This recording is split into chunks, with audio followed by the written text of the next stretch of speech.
And a lot of times you get criticized for not doing the thing, the drill, the workout, whatever it may be. You get criticized for not doing it as well as they showed you, taught you, told you how to do it. And some people just naturally don't take well to that criticism, especially if you're just like a young kid for the first time learning something that's supposed to be fun, and then you have a coach that's criticizing you for not doing a drill or workout as well as they thought you would. A lot of kids can take that criticism to heart and be disheartened by it.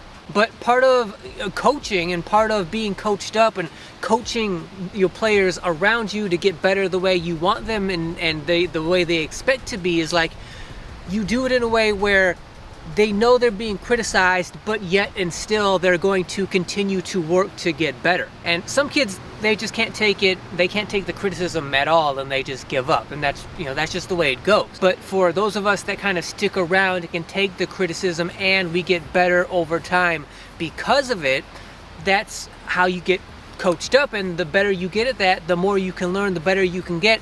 That's why being coached up is so important. And of course, that doesn't just go for sports or basketball, that goes for the rest of life.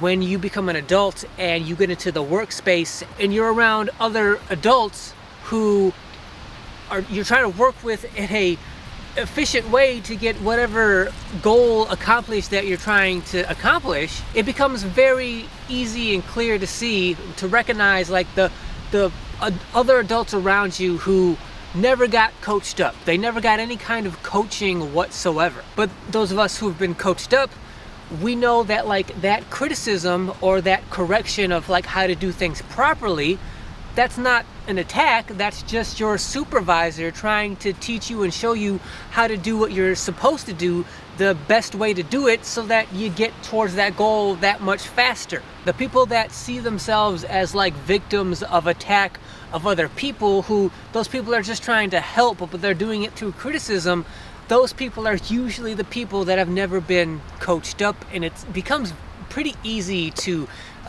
assess when you become an adult. So when you're a kid and you're first learning how to play basketball and you're learning from someone who's more experienced than you, and they're teaching you in some kind of form of a coach, if not the actual formal form of a coach, what you're actually doing is you're allowing yourself to be coached, thus teaching yourself how to be coachable. And the more receptive you are to that, the more successful you're just going to be in life, because no matter how successful you become, there's always going to be somebody who's more successful who can teach you how to do what you're trying to do better.